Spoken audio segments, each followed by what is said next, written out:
তৃণমূলের নেতাদের দেখলেই এখন চলছে ডিম বৃষ্টি। এই ডিম বৃষ্টি থেকে বাদ যায়নি মদন মিত্র থেকে অভিষেক বন্দ্যোপাধ্যায়। প্রত্যেকের গায়ে ডিম বৃষ্টি চলেছে। সেখানে দাঁড়িয়ে বাজারে ডিমের চাহিদা প্রচুর, তবে পচা ডিমের চাহিদা রয়েছে বেশি।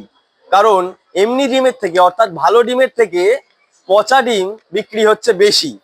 এমনি ডিমের দাম অর্থাৎ ভালো ডিমের দাম 7 টাকা থেকে 8 টাকা, তবে পচা ডিমের দাম এখানে দেখা যাচ্ছে যে 10 টাকা থেকে 12 টাকা। আমি আগে দেখানোর চেষ্টা করব, এখানে কিন্তু বিভিন্ন কলকাতা শহরের বিভিন্ন বাজারে বিক্রি হচ্ছে পচা ডিম, এবং এই ডিমগুলো কিনে নিয়ে যাচ্ছে প্রচুর সাধারণ মানুষ এবং বিজেপি কর্মী সমর্থকরা। এবং যিনি বিক্রেতা রয়েছে তার সাথে কথা বলবো। আগে থেকে এখন পচা ডিম আমরা ফেলে দিতাম, কিন্তু এখন পচা ডিম গুলো ফেলতে হচ্ছে না, লোকই নিয়ে যাচ্ছে। উল্টে পয়সা অ্যাডভান্সও দিয়ে যাচ্ছে, বলছে বেরোলে দাদা রেখে দেবেন। এই হলো ব্যাপার। কারণ ডিম বেরোলেই যে পচা বেরোবে এরকম ব্যাপার নয়, ডিমের মধ্যে পচা অনেক সময় পাওয়া যায়।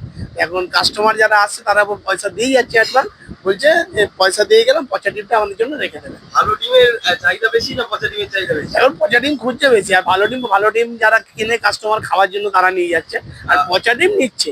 আগে আমাদের ফেলতে হতো। ভালো ডিম 7 টাকা 8 টাকা পিস বিক্রি হচ্ছে, পচা ডিম 10 টাকা, কোনো সময় 12 টাকা হয়ে যায়। কারণ পচা ডিমের পরিমাণটা তো কম, যেহেতু বাড়ছে অ্যাডভান্স দিয়ে যাচ্ছে, পচা ডিমটা রেখে দাও আমাদের জন্য নিয়ে যাও।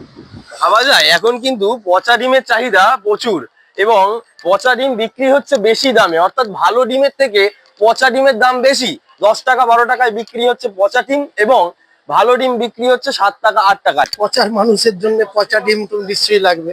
এটা বিজেপি অনেক সুশৃঙ্খল দল বলে ডিম ছুড়ছে। অন্য লোক হলে পাথর ছোড়া হতো, কিন্তু আমাদের তো শিক্ষা সেটা নেই যে পাথর ছুড়বো, আমরা ডিম দিয়েই কাজ চালাচ্ছি। আরো একবার দেখানোর চেষ্টা করব যে এখানে কিন্তু বিভিন্ন জায়গায় পচা ডিম বিক্রি হচ্ছে, এবং এমনি ডিমের থেকে পচা ডিমের চাহিদা বেশি রয়েছে। অর্থাৎ ভালো ডিমের দাম কম, কিন্তু এই বাজারে পচা ডিমের দাম বেশি। আই নিউজের জন্য অভিষেক সিংহ, কলকাতা।